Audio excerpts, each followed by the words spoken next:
Most people think the comfort zone is where you relax. But psychologically, it's where your brain feels safe enough to stop predicting danger. And here's the paradox. The comfort zone can feel safe while quietly keeping you stuck.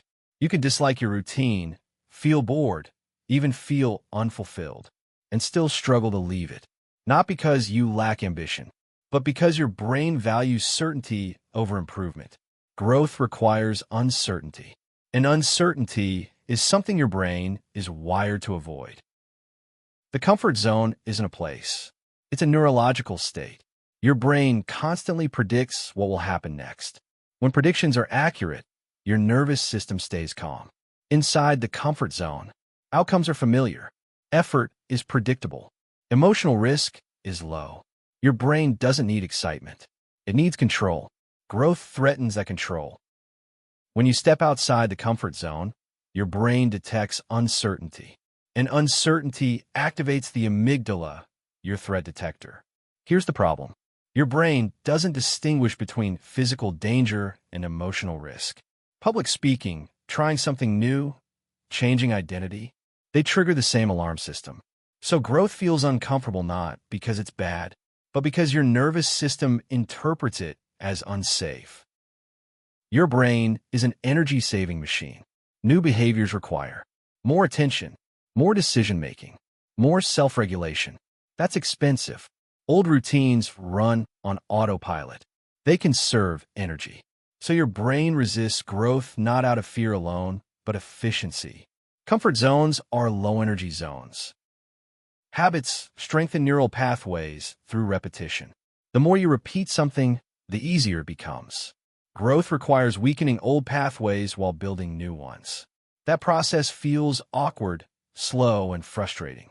Your brain interprets this friction as a signal to stop. So it nudges you back to what's familiar. Not because it's better, but because it's neurologically cheaper. Comfort zones are deeply tied to identity. Your brain wants consistency between what you do, what you believe, who you think you are. Growth threatens identity. If a behavior challenges your self-image, your brain resists it automatically. Change doesn't feel like progress. It feels like losing yourself, and the brain avoids identity conflict at all costs. Motivation works briefly until effort increases. Motivation is driven by novelty, and novelty fades. Once growth requires sustained discomfort, dopamine drops. Your brain recalculates the cost. When effort outweighs perceived reward, resistance kicks in. This is why motivation fails to produce lasting change. The comfort zone always wins, unless safety increases. The brain allows growth only when it feels safe enough. Small challenges don't overwhelm the threat system. They create manageable uncertainty. Repeated exposure teaches your brain. This discomfort isn't dangerous. That's how the comfort zone expands.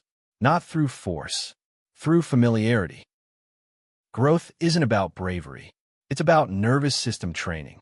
The brain learns through repetition, not intention. When discomfort becomes predictable, it stops triggering threat. What once felt scary becomes normal. The goal isn't to escape discomfort.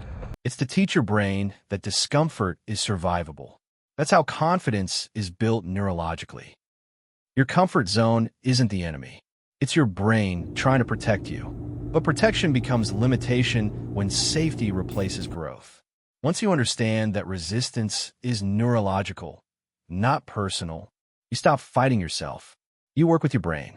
You expand safety gradually, and growth becomes possible, not because fear disappears, but because your brain learns it doesn't control you anymore. Don't forget to like and subscribe, and have a scientific day.